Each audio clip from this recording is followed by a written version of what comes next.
Bueno, les pido un poquito de silencio a todos. Vamos a comenzar con la actividad. Más que nada le agradecemos fundamentalmente al doctor Zaffaroni por estar acá. Les pido un aplauso para él, que se empieza...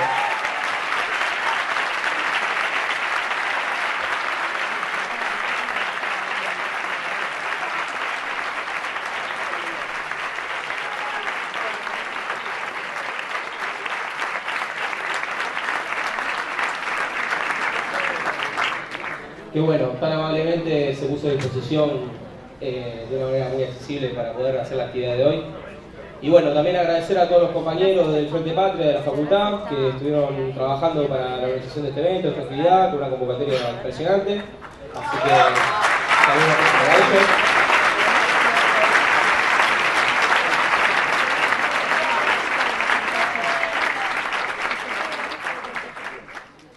Y bueno, nada más. La verdad que todos tenemos ganas de escucharlo al doctor, así que rápidamente le vamos a pasar la palabra para la conferencia de hoy, que es sobre el derecho de tiempos del neoliberalismo. Y lo único que yo quería tratar de agregar era la importancia de trabajar todos estos temas nuevos y la importancia de poder contar con el apoyo que hoy tenemos de personas como, bueno, en este caso el doctor Zaffaroni. Cuando uno trata de construir nuevos paradigmas, nuevos pensamientos, nuevas ideas y desarrollarlas y llevarlas a la práctica, a veces se complica, a veces nosotros en un sentido histórico tenemos que reconstruir muchas cosas y bueno, poder contar con este tipo de apoyo y con este tipo de actividad y demás nos fortalece muchísimo y nos pone muy contentos y nos obliga a todos a comprometernos más con el objetivo que queremos, que es ser profesionales, pero como se dijo una vez, más que ser universitario, más que un privilegio, es un compromiso con el pueblo y eso es lo que queremos llevar adelante. Más en esta época donde vemos situaciones complicadas, como lo que está pasando con lo que pasó con Eve Bonafini y la situación...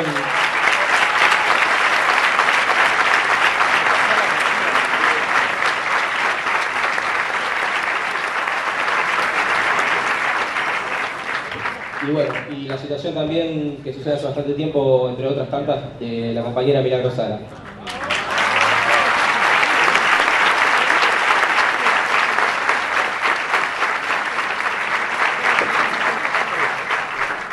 Así que bueno, ahora rápidamente le vamos a dar la palabra al doctor, a quien le agradezco nuevamente, personalmente, esta vez, por poder venir acá. Y nada, a ver si podemos ubicarnos un poco mejor en este campo para ver cómo se sigue. Muchas gracias.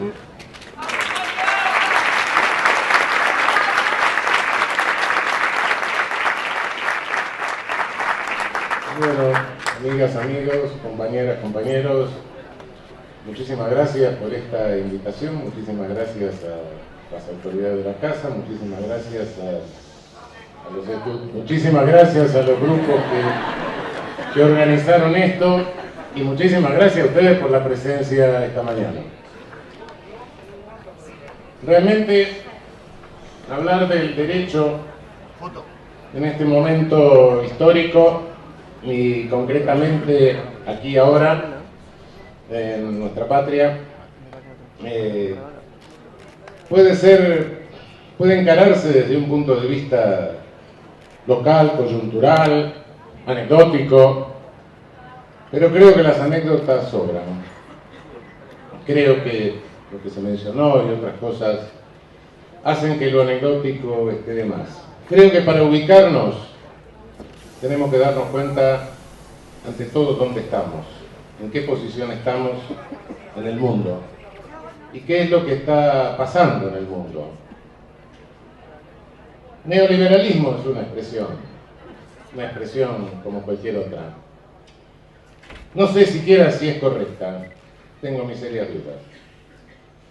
Creo que en vez de neocolonialismo tenemos que hablar de neoliberalismo, tenemos que hablar de colonialismo. Y quizá, si vemos el panorama del mundo en este momento, creo que el derecho hoy es una esperanza, no es una realidad. Si tenemos en cuenta que vivimos en un mundo donde más de la mitad, 2/3 casi de la población mundial, se encuentra en una situación de necesidad, algunos de necesidad de supervivencia. Y 1/3 de esa población mundial consume lo que no necesita para vivir. Y cada día se le crean más necesidades artificiales, siendo imposible que los 2/3 desfavorecidos alcancen el mismo nivel de consumo del tercio beneficiado, porque se acabarían las condiciones de habitabilidad humana del planeta. Estamos en una seria situación mundial. Hablar de derecho en estas circunstancias es complejo. Sí, por cierto, el derecho es hoy un campo de lucha. Es un campo de lucha. El derecho en tiempo de Marx podía decir que era el instrumento de las clases hegemónicas, así lo describía y así era en su tiempo. Después pasaron algunas cosas. Después el poder planetario cometió genocidios, los venía cometiendo antes, los siguió cometiendo después, hasta que un día pasó lo inevitable. Todos los métodos genocidas que habían ensayado hasta ese momento en el mundo se unieron para cometer un genocidio en su propio territorio de magnitud terrible, en que las víctimas tenían la misma carencia de melanina que ellos, y ahí se asustaron. Y ahí salió la tímida Declaración de Derechos Humanos del 48, y después esa declaración se fue convirtiendo en derecho internacional en serio. Porque al comienzo una declaración de un organismo internacional es solo una manifestación de buena voluntad, no es ninguna ley. Así surge el derecho hoy como un campo de lucha, donde tenemos un deber ser, que es el respeto a la dignidad de la persona, y un ser que está lejos de ser realidad. Nuestra lucha es tratar de convertir ese ser en lo que nos indica el deber ser. No sé si se lo puede hacer en definitiva, en forma total. Quizá no, quizás sea algo indefinido, unfinished, dicen los ingleses, puede ser. Pero de cualquier manera nos está indicando un claro objetivo político que lo tenemos en el derecho positivo. Hoy no tenemos que subirnos a ningún derecho supralegal, no, está en nuestras leyes máximas. Ese es el objetivo, sí. ¿Qué obstáculos tenemos? Bueno, tenemos el mismo obstáculo que nos viene desde hace 500 años o más. Tenemos el colonialismo. Desde el siglo XV, Europa se larga a dominar el mundo. Y en lo que nos atañe a nosotros, al sur, se larga sobre América Latina, la ocupa territorialmente, se larga sobre América del Norte también, nos extingue el 90% de la población, no porque lo mató directamente, sino porque los microbios que traían lo mataron también. Y hace 200 años nos liberamos de ese colonialismo originario. En África no practicaron lo mismo, los africanos tenían más microbios que nosotros para defenderse, en consecuencia se dedicaron en aquella época a ocupar las costas nomás. Desde hace 200 años no tenemos el colonialismo originario, pero vino una etapa de neocolonialismo larga, muy larga. En 1885 se reúne en Berlín un congreso que se reparte África como una pizza, la corta. Hoy muchos de los dramas de África son resultado de ese arbitrario reparto del territorio africano que mezcló etnias, etc. Y ahí sí, ellos se animan a penetrar y a desafiar a los microbios africanos y se meten a ejercer el colonialismo en la misma forma que habían hecho con el colonialismo originario nuestro, solo que no hay transporte de población, salvo Sudáfrica. América Latina no, con América Latina se ahorra el neocolonialismo el trabajo de ocuparnos territorialmente. Lo hace primero valiéndose de nuestras oligarquías locales y montan las repúblicas oligárquicas en una primera etapa. Surgen las resistencias a las repúblicas oligárquicas, hoy llamadas por algunos peyorativamente, para mí no tiene nada de peyorativo y lo asumo, populismos.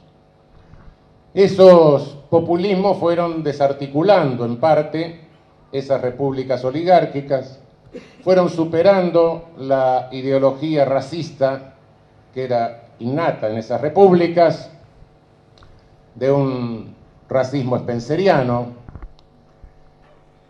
y debilitaron a las oligarquías de la región. Viene una segunda etapa de neocolonialismo, en donde, bueno, ya no podían usar a las oligarquías porque estaban debilitadas, y entonces ejercen ese control sobre nosotros a través de nuestras propias Fuerzas Armadas, previamente alienadas con la ideología de la seguridad nacional, que es una ideología colonialista francesa, de las barbaridades que legitimaba la barbaridad de los franceses en Argelia, en Indochina.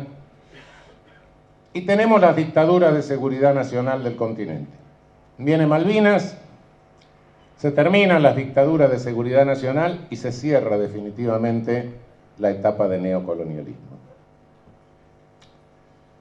Adviene una fase avanzada del colonialismo para nosotros, una fase nueva, un tardo colonialismo, cuya característica ya no es la de dominarnos a través de nuestras oligarquías locales, que no existen, tampoco a través de nuestras Fuerzas Armadas, sino que es resultado de un cambio profundo del capitalismo mundial.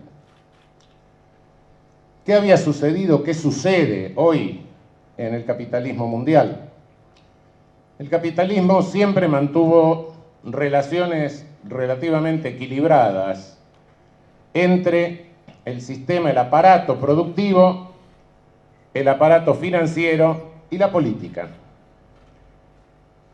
Primero había un aparato productivo que necesitaba un aparato financiero succionador, naturalmente más pequeño.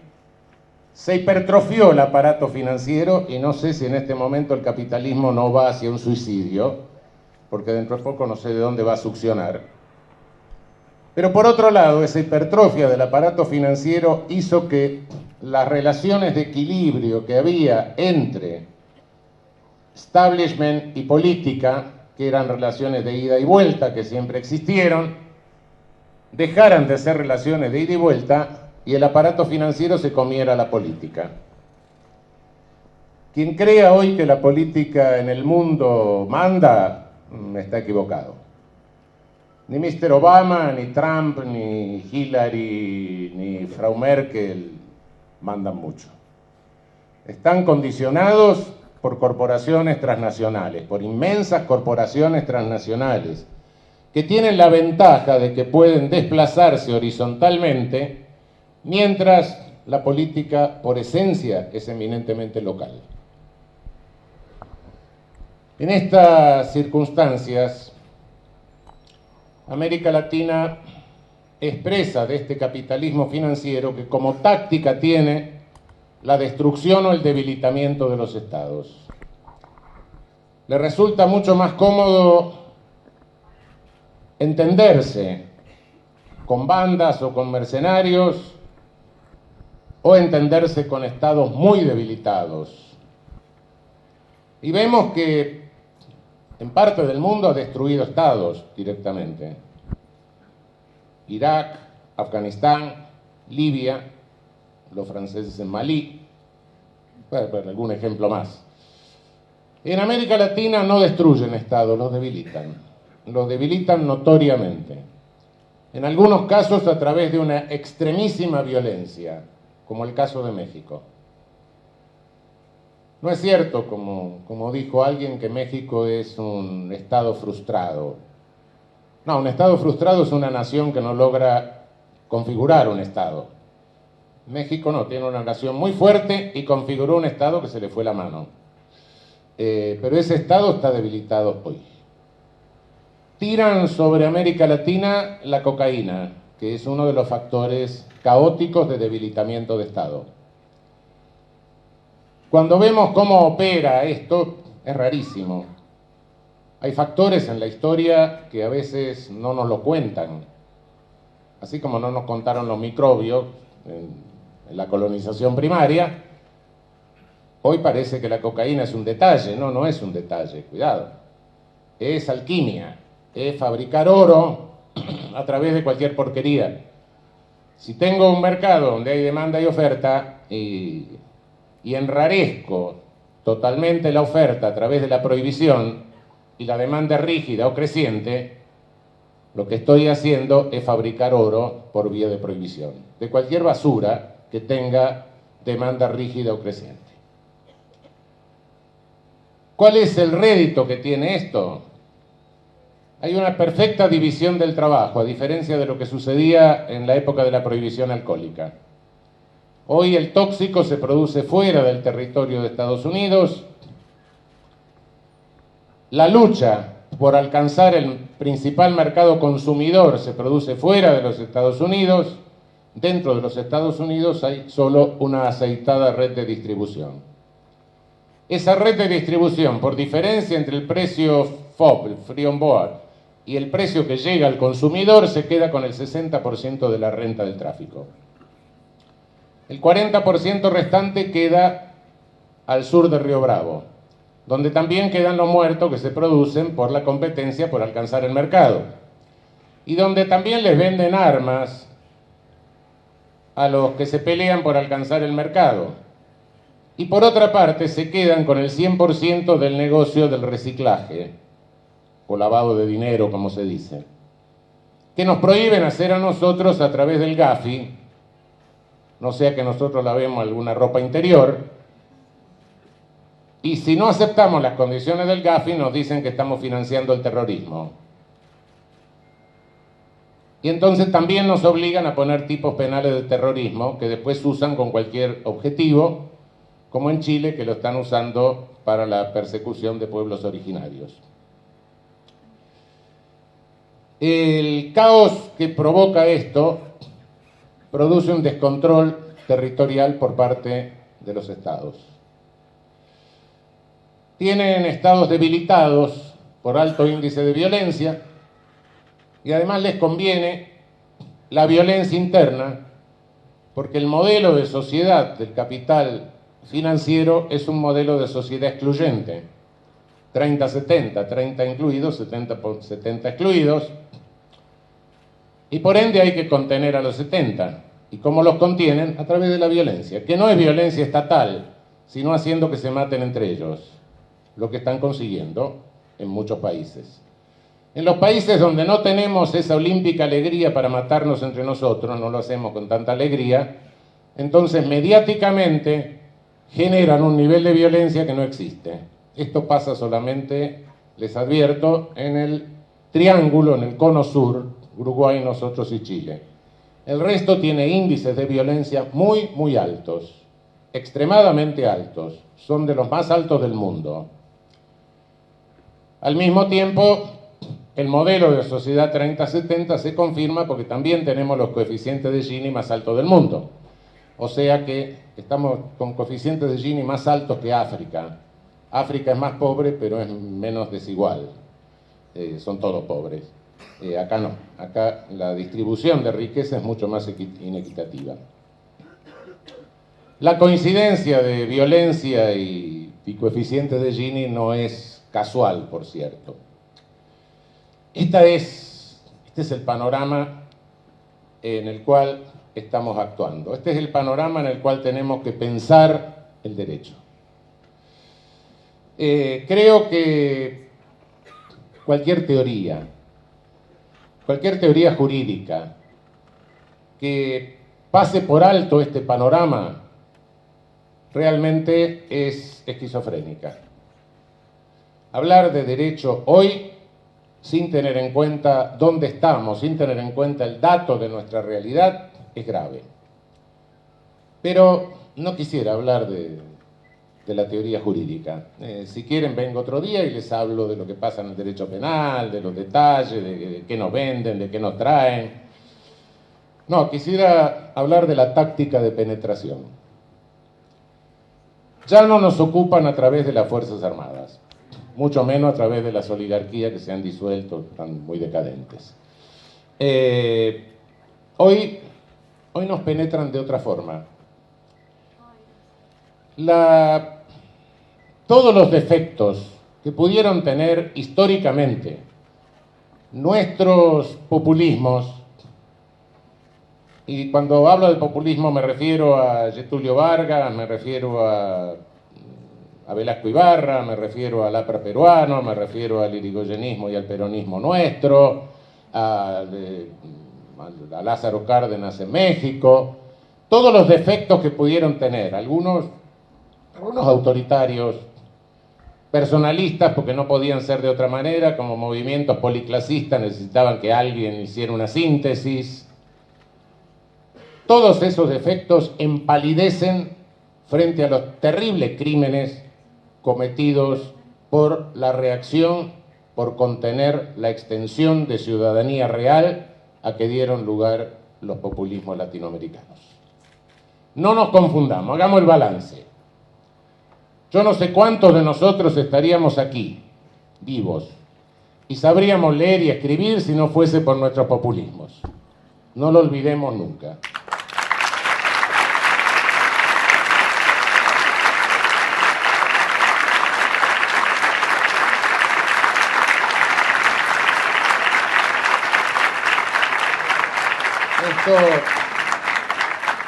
Esto por supuesto no significa ocultar errores, no, significa hacer el balance en definitiva.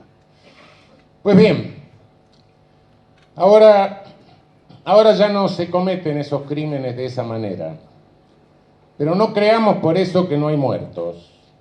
Hay, y muchos, muchísimos. Solo que no de la misma manera. No tenemos 30.000 desaparecidos, ¿no? Pero, ¿qué significa contener la expansión de ciudadanía real? Significa contener nuestro desarrollo humano, no medido solo en PBI. Es decir, generarnos subdesarrollo, en definitiva. Generarnos subdesarrollo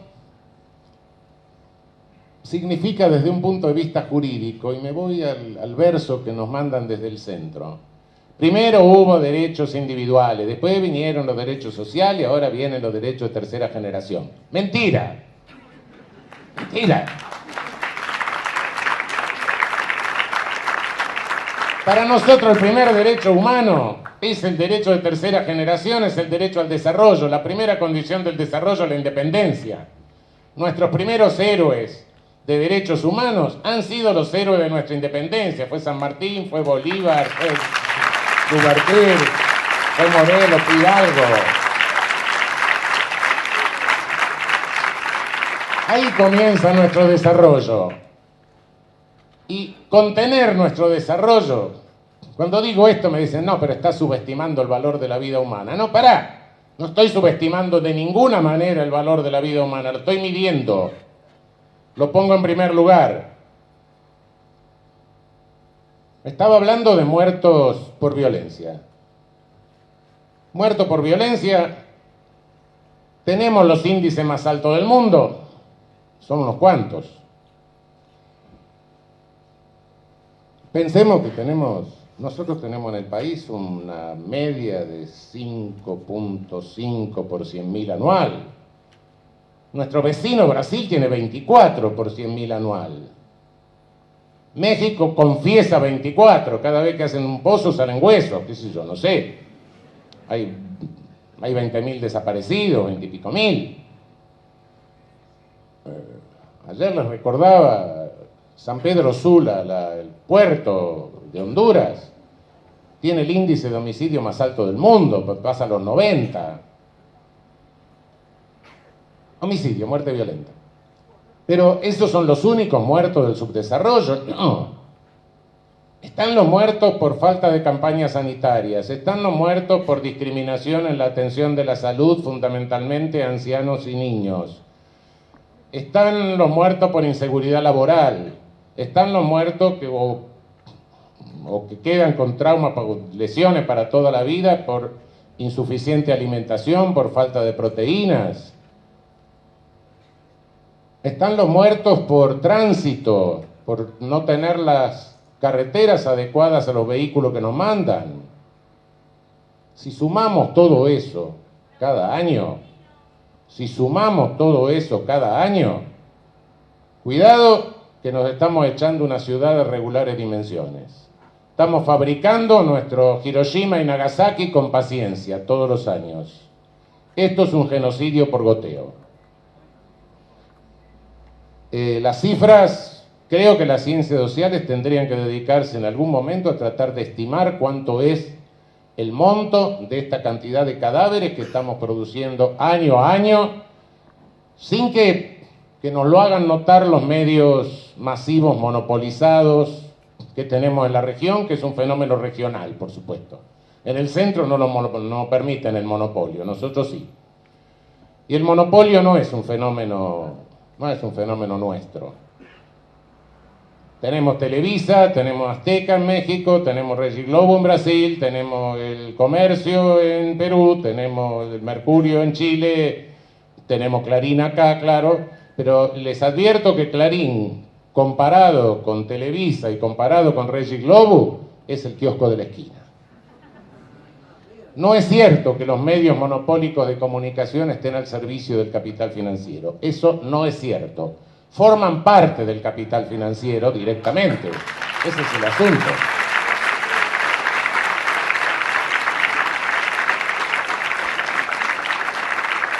Y efectivamente no pueden dejar de formar parte por el volumen económico de esos conglomerados.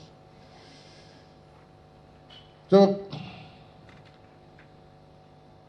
aquí insisto en algo. ¿Cómo nos dominan hoy?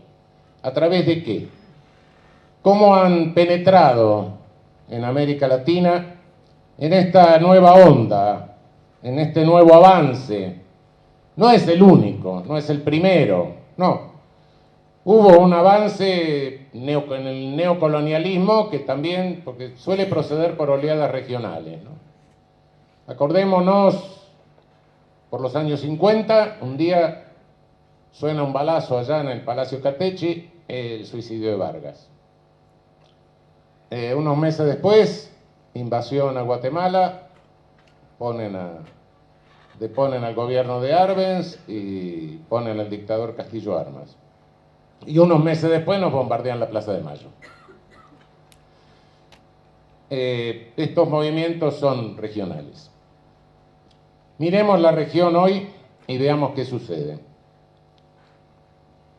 De los movimientos populistas de la región se mantienen tres, precariamente algunos, pero se mantienen. Venezuela, Ecuador, Bolivia. Perdimos en Brasil y en Chile, y nosotros, sí. Y en detalle, tanto Venezuela como Ecuador como Bolivia cambiaron su constitución y se sacaron de encima el poder judicial tradicional que tenían. Si no, hoy no estarían, ya los hubieran barrido. Brasil y nosotros no lo hicimos, así estamos. Miremos un poco lo que nos pasa. Yo le pido perdón a los colegas constitucionalistas que creen que la Constitución argentina es la mejor del mundo, es una porquería.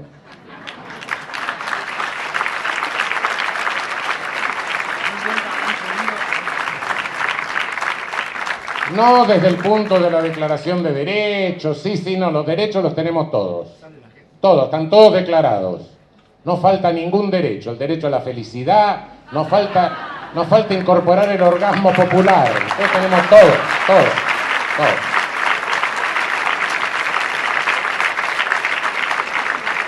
En el deber ser bárbara, la mejor constitución del mundo. Está bien, sí. En el ser no, y en el ser no. ¿Y por qué? Porque una constitución no es una declaración de derechos. Nosotros estamos acostumbrados a que toda constitución tenga una declaración de derechos y hoy no se concibe casi una constitución sin declaración de derechos, sí, perfecto.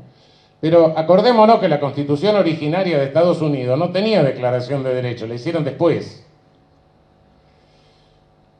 La esencia de una constitución es el reparto de poder para que nadie lo hegemonice. es una arquitectura institucional, es eso. Y la arquitectura institucional de nuestra Constitución da la impresión que no es buena. ¿Y por qué digo que no es buena? Bueno, miremos lo que está pasando.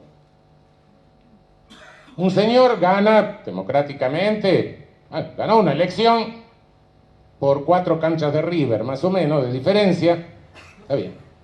La ganó, un solo voto, está bien, perfecto.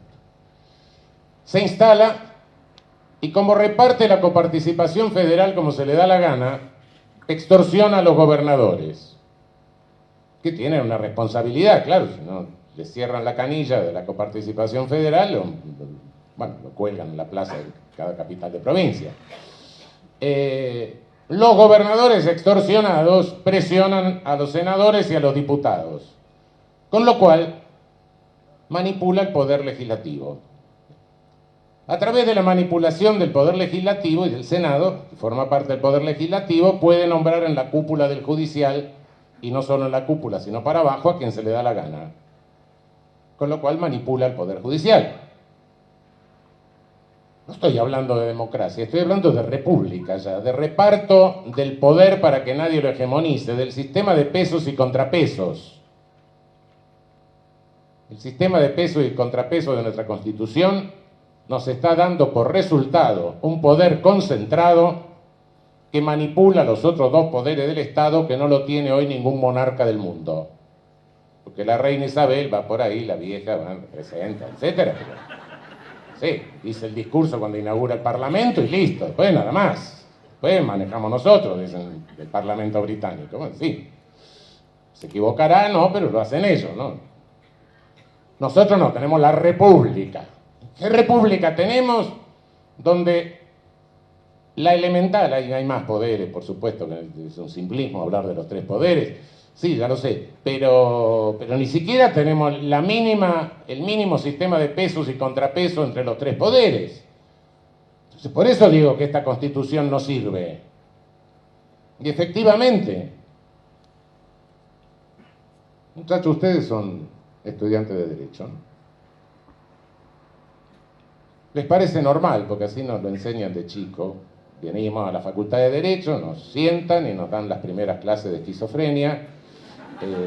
Nos dicen, no, acá se manejan relaciones de normatividad. Uno dice, no, pero mirá que la realidad no es así. Bueno, si vos querés hablar de realidad, andate a la Facultad de Veterinaria. Acá no.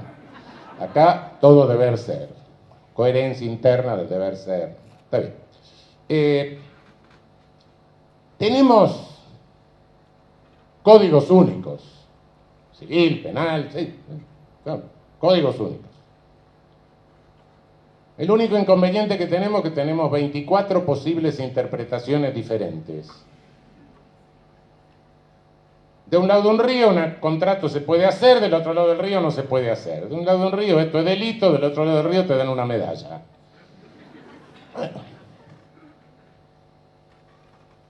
Claro, hay una Corte Suprema, sí, hay una Corte Suprema, que cuando se le da la gana, revisa, so pretexto de arbitrariedad, una sentencia y hace casación. Sí. Una casación que tampoco es obligatoria para abajo, no. Y que tampoco queda en firme, no. Pero bueno, cuando se le da la gana. Cuando no se le da la gana, que es el 95% de los casos, dice no me interesa, pone un sello que dice 280, chao, se la sacó de encima. Hoy la Corte Suprema nuestra se dedica casi exclusivamente a eso. Debe tener unas 100 causas por inconstitucionalidad normativa, alguna ley o cosa que sea. El resto se dedica a arbitrariedad. Bien, hace casación. Casación.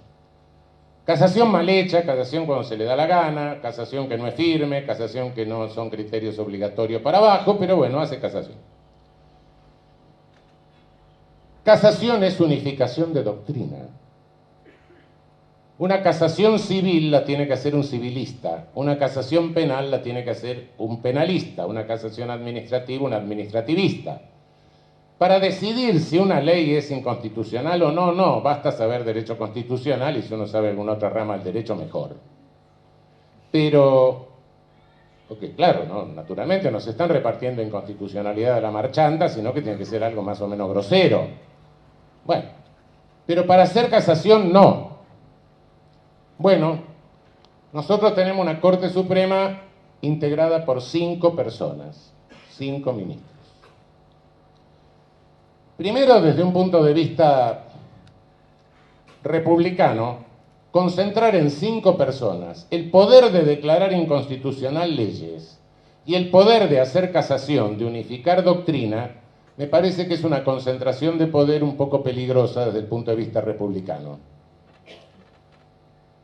Normalmente, en constituciones mejores que la nuestra, el control de constitucionalidad lo hace un tribunal o corte constitucional y la casación la hace un tribunal de casación, dividido en salas especializadas. Nosotros no. Parece que el día que se le toma juramento a un ministro de la Corte, viene el Espíritu Santo, se produce un Pentecostés y a partir de ahí la persona tiene por ciencia infusa el conocimiento de todo el derecho, todo. Compañeras, compañeros, me pasé 11 años firmando sentencias de materias que no conozco.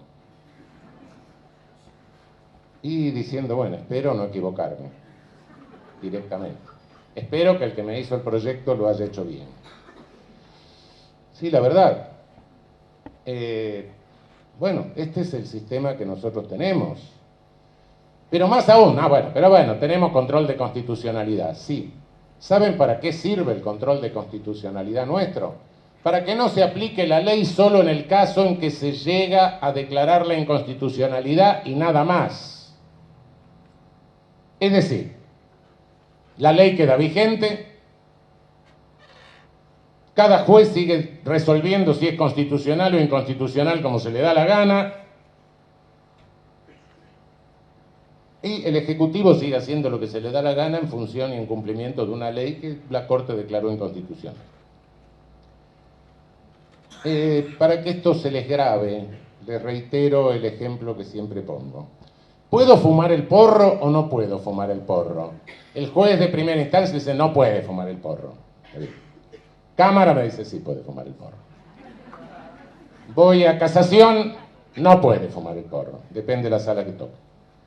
Llego a la corte y me dice, sí, puede fumar el porro, pero siempre y cuando no se haya muerto ninguno de nosotros y haya cambiado la composición.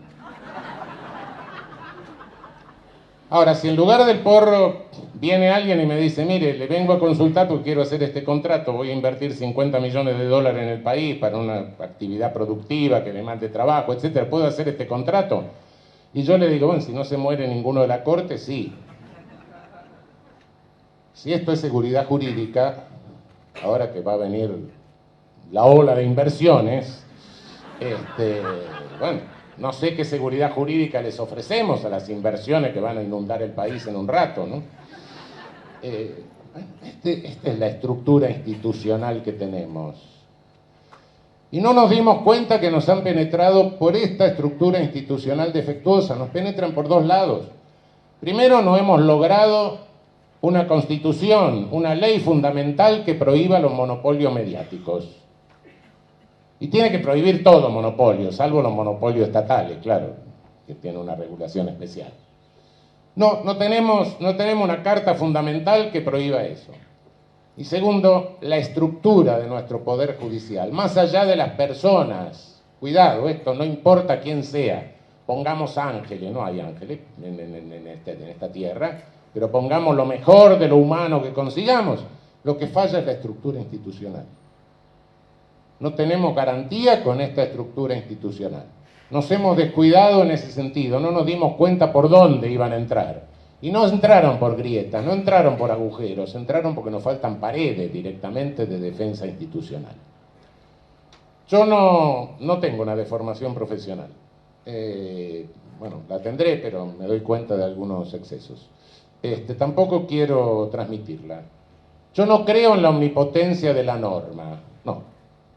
Sé perfectamente que bueno, una constitución, una institucionalización, una normatividad crea obstáculos, pero no es un impedimento cuando viene el tsunami. Sí. Y vinieron tsunamis en el país, sí, por supuesto. En el 30 vino un tsunami, sí, bueno, pero tuvieron que meter preso un presidente constitucional, tuvieron que declarar estado de sitio, tuvieron que resolver, que aplicar el estado de sitio, la detención, el 23 constitucional, mandar gente a Ushuaia, prohibir el partido político mayoritario, una serie de barbaridades, someter civiles a tribunales militares. Todo eso dejó un baldón, una mancha en la historia por parte de quienes lo hicieron. Vino el 55, bombardearon la Plaza de Mayo, derogaron una constitución por decreto, se mandaron el 1461, bueno, todas las barbaridades que sabemos que hicieron, fusilaron sin proceso. Bueno. Vino el 76, obvio, entrar en detalles. En los tres casos fueron atrocidades que quedaron en la historia. Ahora fue gratis. Ahora fue totalmente gratis. No les costó nada. Cuando escucho volver, vamos a volver, no, muchachos, no vamos a volver. Estamos aquí, no nos fuimos nunca. Entiéndanlo.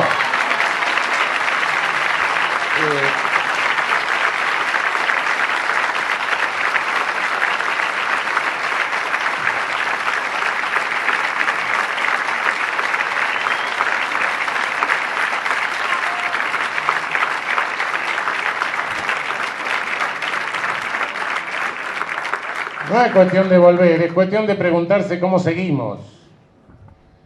¿Y para qué seguimos? Y no podemos seguir de esta manera.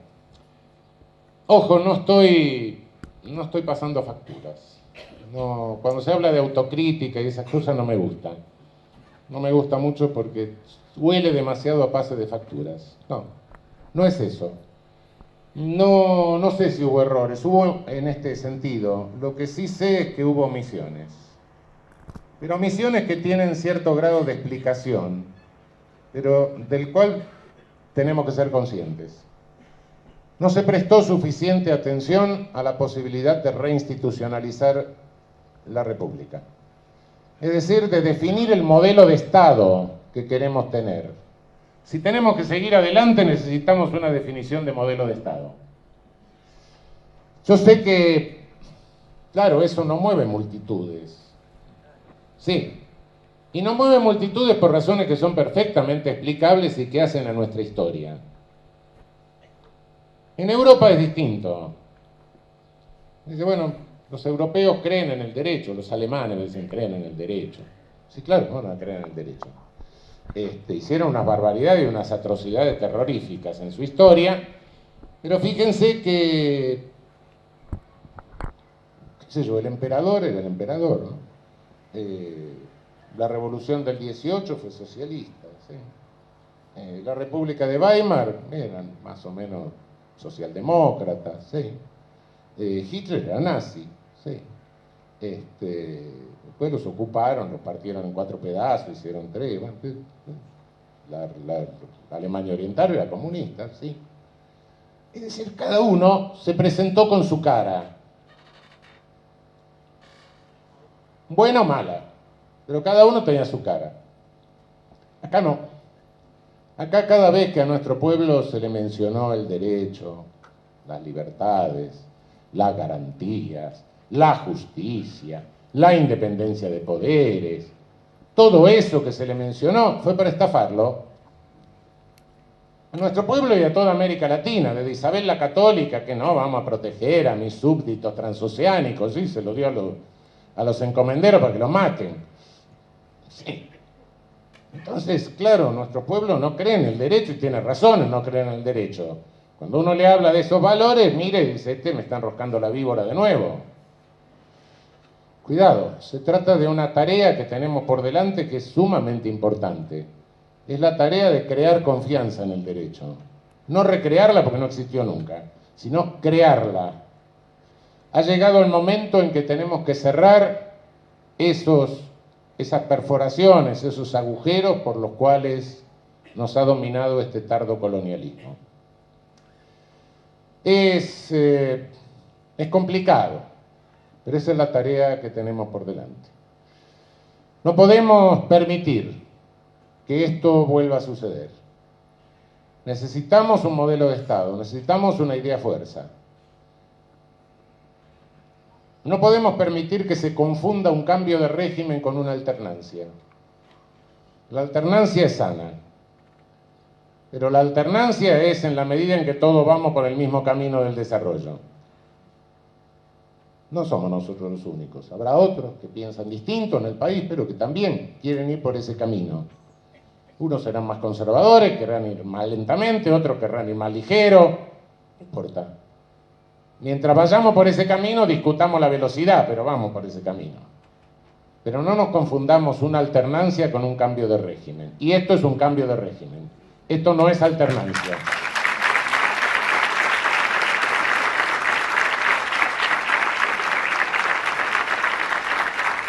Yo puedo pensar una alternancia con Alfonsín, pero no puedo pensar una alternancia con esto.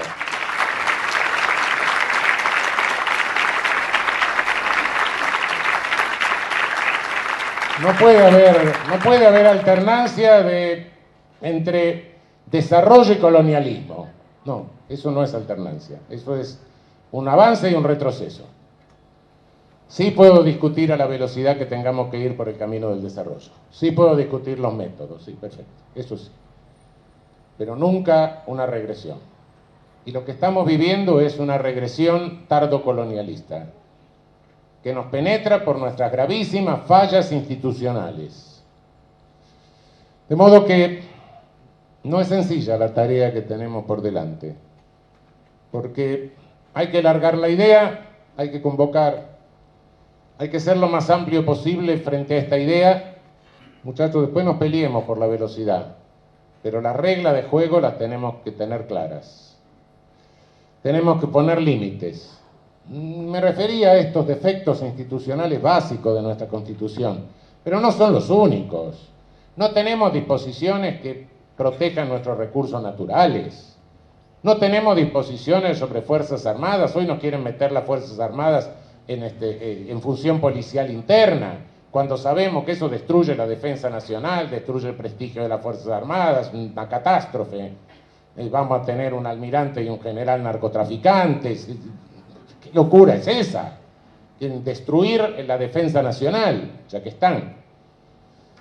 No tenemos disposiciones sobre policía en la Constitución. La policía hoy es una institución indispensable en cualquier sociedad organizada. Nuestra Constitución parece que no existe. No tenemos disposiciones de control sobre servicios de informaciones, que es un capítulo de la policía hoy fundamental. Y podría seguir con las cosas. Nuestra Constitución no tiene disposiciones sobre quién resuelve un conflicto de poderes. No sabemos si se produce un conflicto de poderes, quién lo resuelve. Interpreto que tiene que ser la Asamblea Legislativa, pero la Constitución no lo dice, es una interpretación que hago. Bueno, podría seguir con las omisiones. En el campo económico, no hay disposición antimonopólica en nuestra Constitución. Bueno, ¿que esta es la mejor Constitución del mundo? Ya. Miremos un poco el derecho constitucional comparado y démonos cuenta de que esto no funciona de esta manera. O sea, las reglas de juego que tenemos y la preservación del modelo de Estado, es catastrófica desde el punto de vista institucional. Insisto en que sí, una constitución, una institucionalización no para el tsunami. Pero una cosa es un tsunami y otra cosa es que nos caigamos al primer ventarrón. Es un obstáculo. Así como les costó el 30, les costó el 55, les costó el 76, esto no le costó nada. Miremos el espejo de Brasil, ¿qué es lo que está pasando? Entraron por defectos institucionales, directamente. Una mala programación de la política electoral, un debilitamiento del sistema de partidos, una corrupción generalizada en las candidaturas y en el financiamiento de las candidaturas, un monopolio de carpetas en manos de un señor que presidía la Cámara de Diputados, y ahí tenemos el resultado. Sí es cierto que en Brasil se cometieron errores políticos que nosotros no hemos cometido, sí es verdad, eso debilitó el apoyo popular, pero básicamente la cuestión es de carácter institucional. No ofrecieron ningún obstáculo, mínimo obstáculo institucional. Y a las pruebas me remito con algo que ya dije: los tres populismos que se mantienen porque tomaron la precaución, por lo menos, de poner un obstáculo. No van a evitar el tsunami, ¿no? El tsunami no se evita, pero cuesta. En el 49 tuvieron que derogar una constitución por decreto. Y Perón era un militar, no era un jurista, pero se dio cuenta de que, bueno, si avanza, toma una posición, hay que afirmarse en esa posición. La Constitución del 49 es eso, es tratar de afianzar la posición que se había alcanzado. Nos llamó a Sampaio, ¿no? Hacemos la Constitución con esto. Montó un obstáculo. Después, con el pretexto de que le faltaban 3 o 4 diputados para tener los 2/3 de la Cámara, le derogaron la Constitución. En realidad ese era el pretexto. La razón fundamental era que tenían que entrar al Fondo Monetario Internacional y la Constitución con la propiedad del subsuelo era un problema. Efectivamente, les costó el esfuerzo de tener que derogarla por decreto. Al rato convocaron a una constituyente sin ningún diputado ni senador porque estaba disuelto el Congreso, pero no importa. Después se le quedó en minoría la constituyente. Historia de hace 60 años. Necesitamos no solo una idea fuerza de modelo de Estado, sino también una institucionalización que monte un obstáculo. Es una resistencia, sí, efectivamente. Veremos después qué nos depara este mundo complejo, pero por lo menos tengamos conciencia que estamos navegando en un mundo sumamente complicado, en un momento complicado de la humanidad y en una región sumamente problematizada y con sociedades extremadamente estratificadas. No estamos navegando en un mundo feliz donde todo va a ser globitos amarillos. No.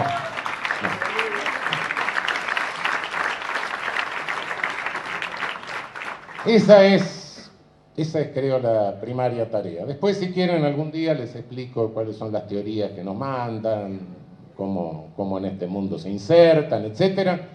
Pero básicamente la función primaria es esa. Toda sociedad requiere un Estado. Bueno, fortalezcamos el Estado frente a un poder financiero que lo que quiere es debilitarlo. En el debilitamiento del Estado, este achicamiento del Estado, porque el mercado va a manejar todo. No, cuidado, eso de neoliberalismo. ¿Y por qué les digo neoliberalismo? No, llamémoslo por su nombre, es colonialismo, es tardocolonialismo. No es.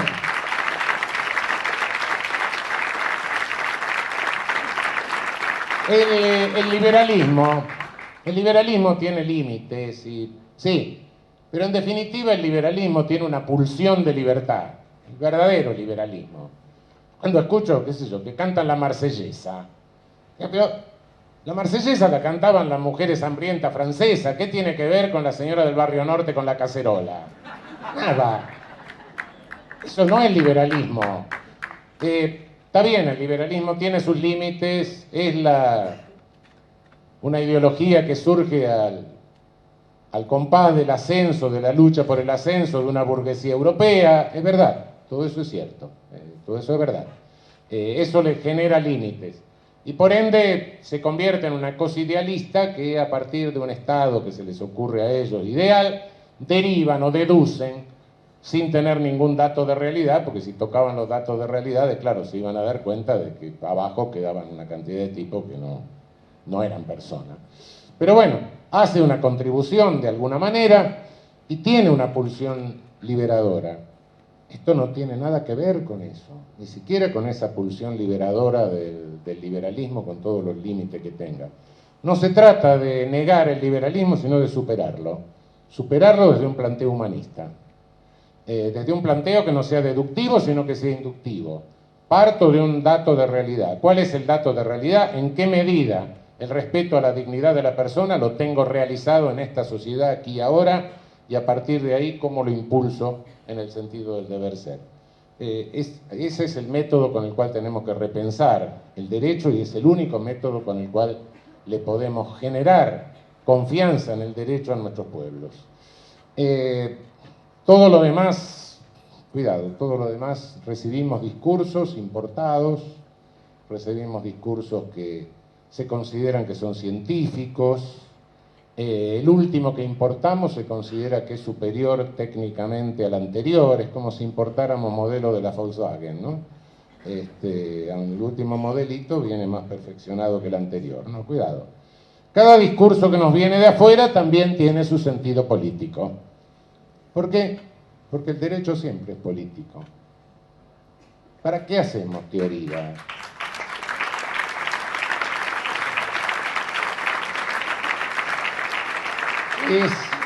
Es lo que pretendemos al teorizar, al escribir libros, etc. Pretendemos que la teoría que nosotros hacemos la acepte un juez y la haga jurisprudencia. Y un juez es parte de un poder del Estado. Y si es parte de un poder del Estado, es político. Sí, de gobierno de la poli, no será partidista, pero es político. Bueno, y entonces, ¿qué es? Es un proyecto político, técnico, sí, pero político. Y política no es un estúpido diciendo cualquier cosa delante de una cámara. Política es técnica también, toda técnica, sí, naturalmente. La política tiene que hacerse a través de una técnica, sí. Pero no perdamos de vista esto. La idea de la asepsia, de que tenemos jueces asépticos, que son aideológicos, que son apartidistas, que son asexuados, qué sé yo. No, si existe un bicho de esos hay que tratarlo.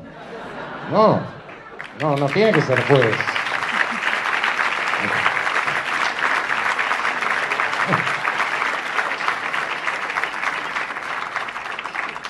La mayor imparcialidad humana que se puede conseguir en la estructura y en